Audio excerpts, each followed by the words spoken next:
जय गुरुदेव, जय हो माता जी। श्री गणेशाय नमः। राधा कृष्ण भगवान की जय।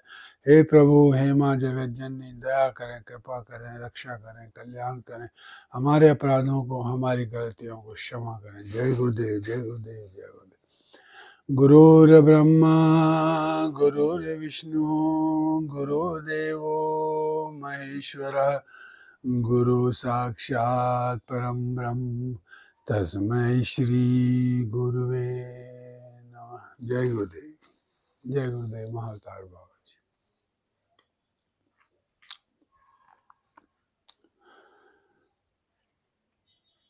रात गंवाई सोई के, दिवस गंवाया खाए, हीरा जन्म अमोल था, कौड़ी बदले जाए। हम अपने जीवन को कौड़ी के भाव बदलते जा रहे हैं। ये जीवन अमूल्य है, हीरे की तरह है, किंतु हम करते क्या हैं? समय को बर्बाद करते चलते हैं। टीवी देख लिया, पिक्चर देख ली, कहीं घूमने चले गए। ये सब आप कर सकते हैं अगर आप अंदर ही अंदर मंत्र का उच्चारण कर रहे हैं। आप बीच बीच में भगवान को याद कर लें।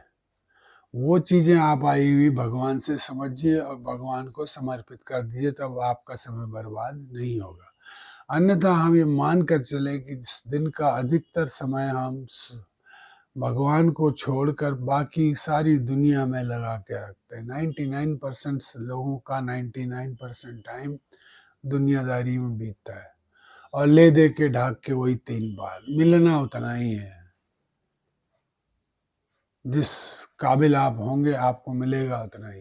अगर 10,000 के आप काबिल हैं तो 10,000 मिलेगा, 20,000, 30,000, 40,000, इससे आप अपने परिवार का गुजारा करते रहें। अगर इसी 10-20 हजार को अपने पास रखकर संतुष्टि का ध्यान रखकर आप प्रभु की ओर बढ़ें तो निश्चित मानिए पहले तो यही 30-40 हजार रुपये आपके लिए ज़्यादा हो जाएंगे। दूसरी बात,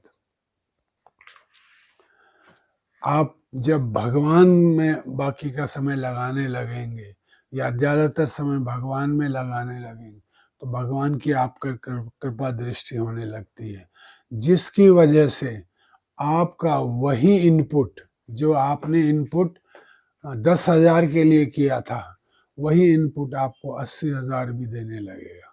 ये संभव है। परमात्मा के लिए कुछ भी असंभव नहीं है। वो चुटकियों में कुछ भी कर सकता है। जैसे कहीं पे मैंने कोई कथा पढ़ी थी, कहावत पढ़ी थी, कहानी पढ़ी थी कि किसी ने कोई भक्त भगवान की प्रार्थना कर रहा था और तभी वहाँ आकर वो दर्शन चाहता था भगवान के, तो तभी वहाँ आकर किसी मुनि ने उससे कहा, अरे तुम कहाँ भगवान की भक्ति में लगे हो? भगवान तो अभी सुई में से हजारों हाथी निकाल रहे हैं, जब तक वो हाथी निकालेंगे तब तक नहीं आ पाएंगे। तो वो भक्त एकदम नाचने लगा कि देखिए भगवान आने वाले, भगवान आने वाले, भगवान आने, और नाचने लगा, झूमने लगा। तो साधु ने कहा, तुम पागल तो नहीं हो गए हो? एक सुई की नोक के अंदर से 1,000 हाथी वो निकाल रहे हैं, तुरंत कैसे आ जाए? बोला, मेरे प्रभु के लिए कुछ भी असंभव नहीं। 1,000 हाथी तो क्या, 1 करोड़ हाथी भी वो 1 मिनट में सुई के अंदर से निकाल ले। तो ये जो भक्ति का भाव है, ये जो भक्ति का विश्वास है परमात्मा में, ये जो भक्त का विश्वास है, वो बहुत बड़ी चीज़ है।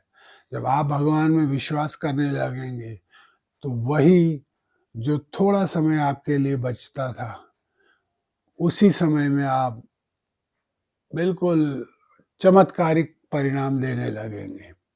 ये अलग बात है कि हर सिद्ध, हर मुनि, हर ऋषि यही कहता है कि जब सिद्धियाँ मिलें तो उनका इस्तेमाल अपने लिए न करो, दूसरों के लिए करो, उनका प्रदर्शन मत करो, उन्हें अपने हृदय में रखो।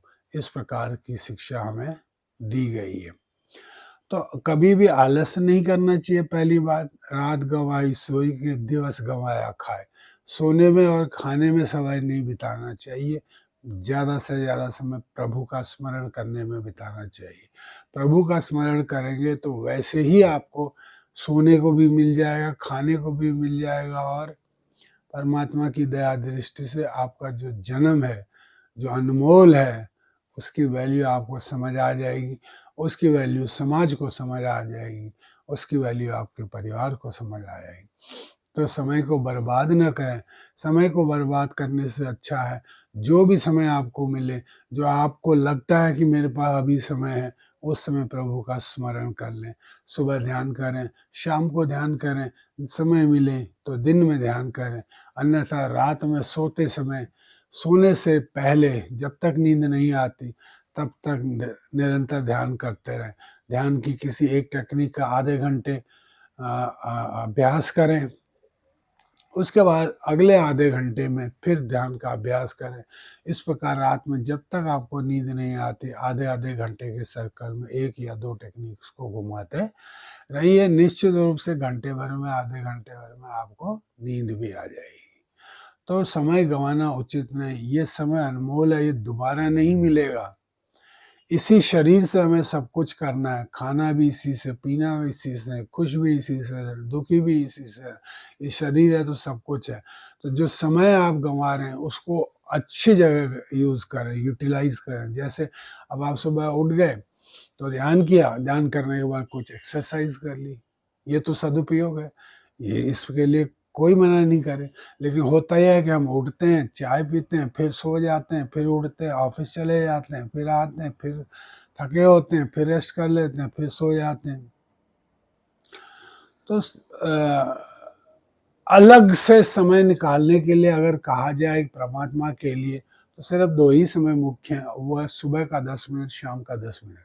ये आपको स्पेशली भगवान के लिए रखने ही पड़ेंगे।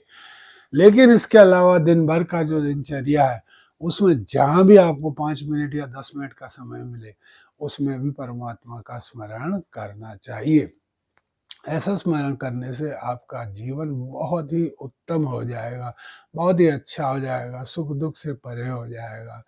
आपको दिन की थकान, चैन महसूस ही नहीं होगी, और महसूस होगी तो रिलैक्सेशन करते समय, ध्यान करते समय आप तुरंत फ्रेश भी हो जाएँगे। आप अगले काम के लिए उसी एनर्जी के साथ तैयार हो जाएँगे जिस एनर्जी के साथ आपने पिछला काम किया। समय बर्बाद किया मतलब जीवन बर्बाद किया, बचपन बर्बाद किया मतलब जवानी बर्बाद की, जवानी बर्बाद की मतलब बुढ़ापा बर्बाद किया, बुढ़ापा बर्बाद किया मतलब अगला जीवन बर्बाद किया। अगला जीवन होता नहीं होता है कि नहीं होता, इस पर विचार या विमर्श या डिस्कशन किया जा सकता है। लेकिन ये तो सिद्ध है कि अगर आपने बचपन में समय गंवाया, आपकी बुद्धि परमात्मा ने सन्मार्ग की ओर नहीं की, तो आप युवा अवस्था में ज़रूर पछताएँगे। क्योंकि जो आपने पीछे का कर्म है, वो आपका कर्म आगे आपका पीछा करेगा। तो युवा अवस्था में अगर आपने कुछ अच्छा नहीं किया, मेहनत नहीं की और यहाँ-वहाँ समय काटते रहे, समय बर्बाद करते रहे, तो वही समय आपको फिर बुढ़ापे में दोबारा दुःख देगा। तो इस प्रकार समय की बर्बादी करने से पूरा जीवन बर्बाद हो जाता है। और यही अगर हमने इसके विपरीत किया होता, जीवन को समय को सदुपयोग किया होता, तो बचपन में जो हमने समय सही लगाया है, उचित कार्य में लगाया है, चाहे पढ़ाई में लगाया है, चाहे किसी कर्म में लगाया है, तो वही कर्म हमारा युवा अवस्था में साथ देगा। उस कर्म के सहारे हम अपनी युवा अवस्था को उज्ज्वल बना सकते हैं, अच्छा बना सकते हैं। इसके बाद जो युवावस्था में कर्म किया, उसका संचित कर्म फल हमें बुढ़ापे तक मिलेंगे। तो बुढ़ापा भी हमारा उत्तम होगा। बच्चे, माँ-बाप, भाई-बहन, रिश्तेदार सभी आपके संपर्क में रहेंगे, अच्छी तरह से आपकी देखभाल बुढ़ापे में भी होगी। लेकिन अगर आपने समय हमेशा ही बर्बाद किया, तो आप बचपन से लेके बुढ़ापे तक तकलीफ़ों के भंडार में बैठे रहेंगे। इसलिए आपको चाहिए कि समय को बिल्कुल भी बर्बाद ना करें। जो समय मिलता है, पहली बात तो उसे भगवान में लगाएँ, उसके बाद सांसारिक कर्म आपका जो भी है उसमें लगाएँ। भगवान का ध्यान करने के बाद जब आप संसार में उतरते हैं, तो संसार का काम बहुत छोटा हो जाता है। इतना छोटा है कि आपको महसूस भी नहीं होगा कि मैं इसमें कुछ विशेष कर रहा हूँ। लेकिन मुख्य बात है मन को कंट्रोल में रखना। जो मन को कंट्रोल में रख गया, समझ लो उसने समय की बर्बादी को रोक लिया। क्योंकि समय बर्बाद करने वाला ये मन ही होता है। ये तो वो मन ही होता है जो कहता है यहाँ घूमने चलते हैं, वहाँ घूमने चलते हैं, अभी सो जाते हैं, बाद में पढ़ेंगे, अभी क्या करना है, मुझे तो आता है, मैं सही कर लूँगा। इस प्रकार की जो बातें होती हैं वो मन के द्वारा होती हैं। मन चंचल है और कंट्रोल में नहीं आता है, और इसको सपोर्ट करने वाली इंद्रियाँ होती हैं कि चलो हाँ, ठीक है, घूम आते हैं, आँखें कुछ नया देखना चाहती हैं। जीवा को कुछ नया खाने को मिल जाए, नाक को कुछ अच्छा सूंघने को मिल जाए, कान को कुछ अच्छा सुनने को मिल जाए। तो ये सब इंद्रियाँ सपोर्ट करती हैं मन को, और मन सपोर्ट करते हैं इंद्रियों को। इनकी वजह से हमारा अधिकतर समय व्यतीत हो जाता है सांसारिकता में, वो भी उस सांसारिकता में जिसका महत्व नहीं है। अगर हम चाहें तो ध्यान के द्वारा इस मन को बिल्कुल मुट्ठी में कैद करके रख सकते हैं। इससे उतना ही इसको फ्रीडम दें जितना कि हमें इसको देना चाहिए, ताकि ये आपके अनुसार काम कर सके। Let the mind be the servant of us. Let the mind be servant of us and not the master of us. कहने का तात्पर्य है मन को हमारा गुलाम होना चाहिए, ना कि हमारा मालिक। तो मन के अनुसार बहक जाना भी गलत है। उसको कंट्रोल करने का साधन मैंने कई बार बता रखा है, ध्यान करें।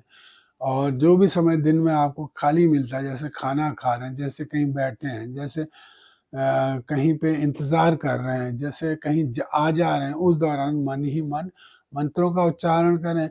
भगवान में निरंतर मन लगा रहेगा तो संसार में मन को वेस्ट करने का कोई तात्पर्य आपकी समझ में नहीं आएगा। आपका समय बर्बाद नहीं होगा। जो भी समय आपको मिले उसमें भगवान का स्मरण करते रहें। भगवान का स्मरण करने से आपका ये जीवन, पिछला जीवन और अगला जीवन सब अच्छा व्यतीत होगा। इस पिछले जीवन से मेरा मतलब है पास्ट लाइफ से। पास्ट लाइफ से मेरा मतलब है जो हम अभी तक जी चुके हैं, यानी कल, जो हम कल में थे, युवावस्था में थे, उससे मेरा पास्ट लाइफ कहना है। और जो आज है वो वर्तमान है, वो तो हम सभी जानते हैं। आज में हम कितनी मेहनत कर रहे हैं, कितना काम कर रहे हैं, वो सब हमें पता है। दूसरे को पता हो या न पता हो, हमें अच्छे से पता है हम कितनी मेहनत कर रहे हैं। अगर हमें मेहनत करने का तरीका नहीं पता, हमें नहीं पता हम कहाँ जाएँ, क्या करें, कैसे करें, तो बेस्ट है अंतर्मुखी हो जाएँ। अपने आप से पूछें कि क्या मैं अपने आप में से, अपने जीवन से संतुष्ट हूँ? क्या मेरा सिंचित कर्म मुझे आगे के जन्म में यानी फ्यूचर में ठीक-ठाक लेकर जाएगा? अगर नहीं तो आपने कहीं गलती की है, उसका चुनाव करें, उसको ढूँढें, उसको सही करें और आगे को बढ़ते चलें। समय बर्बाद न करें। समय आपने बर्बाद किया तो समय आपको बर्बाद कर देगा। स्वयं को क्यों बर्बाद करते हैं? हीरा जन्म अमोल था, कौड़ी बदले जाए। ये जन्म हीरे के समान है, इसे हीरा ही बना कर रखिए, कौड़ी के भाव से मन बदल दीजिए। ऐसा कबीरदास जी कह गए हैं।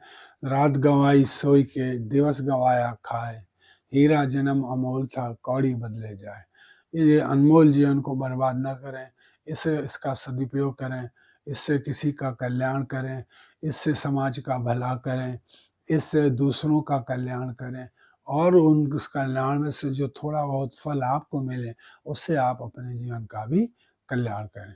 आशा करता हूँ आपको अच्छा लगा होगा। ओम शांति शांति शांति।